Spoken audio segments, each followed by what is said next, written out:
kararı ancak boyunun selametini düşünen bir bey alabilirdi. Bu kararı da o beyin selametini düşünen bir hatun rıza gösterirdi.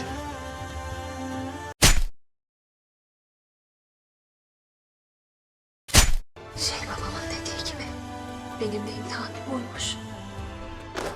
Bu iki ovanın birleşmesi için yapılmış bir evlilik Sadık. İki ovanın menfaatinden ibaret bir evlilik değildir. Ya nedir?